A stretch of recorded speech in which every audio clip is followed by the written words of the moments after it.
بۆ مامۆستا شکور خەیات داوە لە هونەرمەندی گەورە مامۆستا ناسری ڕەزازیەکەین بفەرمێت.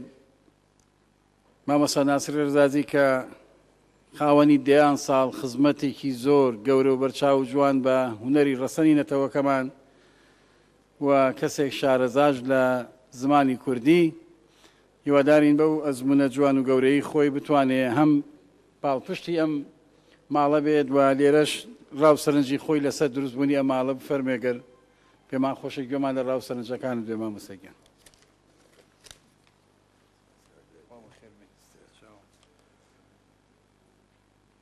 هەموو لایەک بەخێر بێن سەرچاو.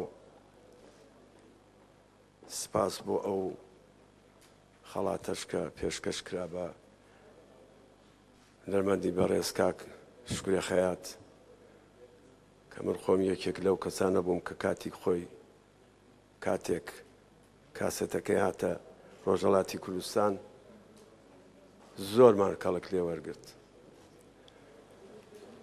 زۆر کاتتان ناگرم ئیسرائیل بەر لەوەی کە ببێ بە دەوڵەت دانیشتن بڕیاریان لەسەر ئەوەیدا کە بەر لەوەی کە ئیسرائیل ببێ بە دەوڵەت زمانی عیبری ببێت بە زمانی یەکگرتوو بۆ ئەو وڵاتە لەگەڵ هونەر بەگشتی. هەرچەند ئەوان کارێکی زۆر گەورەیان کرد ساڵی 1948 لە کاتی دامەزرانی پارلەمانە خەتێکی سووریان دانا بۆ ئەوەی کە خوێنی هیچ ئیسرائیلیەک بەدەستی هیچ ئیسرائیلیەک نەڕژێ هەتاوەکو ئەمڕۆژ ئەوە هەر ئەخوات لە قانونی ئیسرائیلە.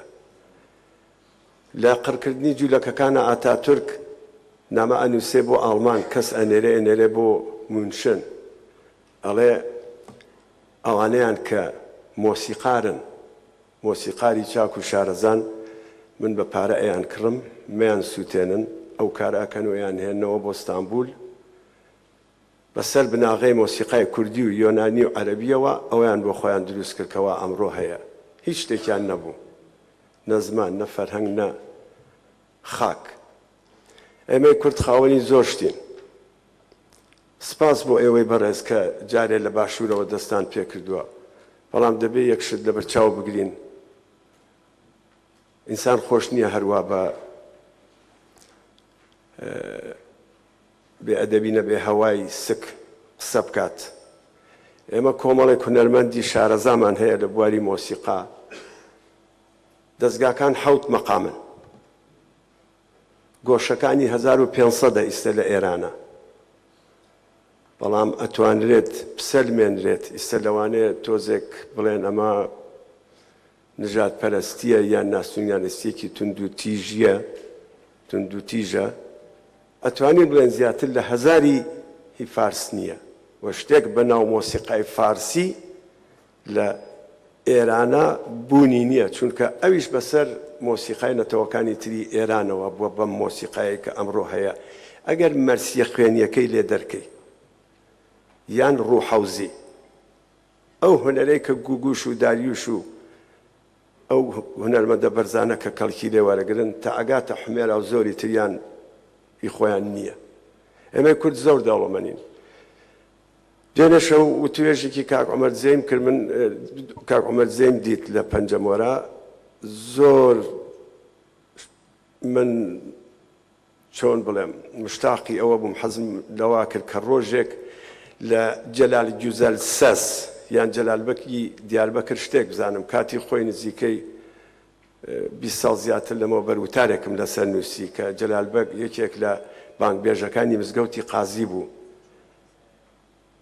گۆرانی بێژێکی کورد بوو، بەڵام کاتێکە لە تورکیە زمان قەدەغەکرا جەلالبەگ نەیتوانی بە کوردی گۆرانی بڵێ.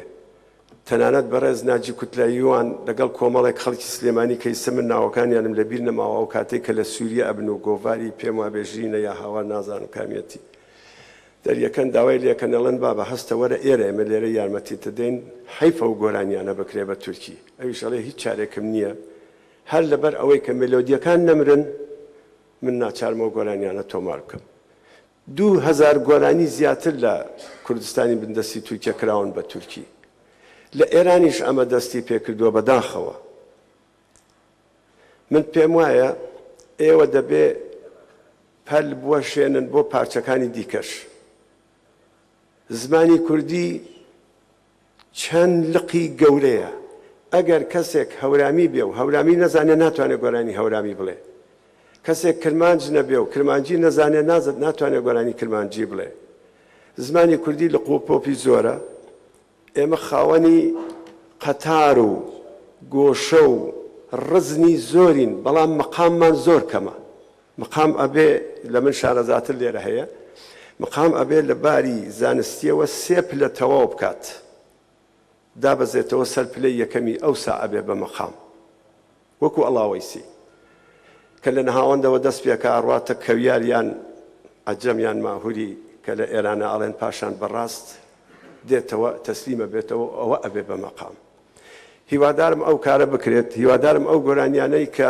بێسەر و شوێن کراون وشەیان کەلیماتی فارسی و تورکی لەسەرە قیچیەکە با لێرە ئیشیشی لەسەر بکرێت هیچ کێشەیە نییە ئەوەی کە کەوتە بەردەسمان ئەیکەین من زۆر سپاسی هەموو لایەکەکەم سپاسی ئەو کەسانەکەم کە ئەم کاریان کرد ئەمە ئاواتی زیاتر لە 30 ساڵی ئێمە تقریباً لانیکەم 20 ساڵ لەمەوە بەر لەگەڵ کۆچکردو نەمر جەنابی مام جەلال قسەمان کرد بۆ دانانی ئەم ماڵە بەڵام بەداخەوە هەرکەوتە درەنگ و هەرکەوتە درەنگ بەڵام نەچوە بچێ ئێستا دامەزراوە ئێمە زۆری پێی دڵخۆشین هیوادارین کە تەنیا بە بەخشوورەوە قەتیس نەبێتەوە و بتوانن لە بەشەکانی دیکەش کەڵک وەربگرن سپاس بۆ هەر هەمووتان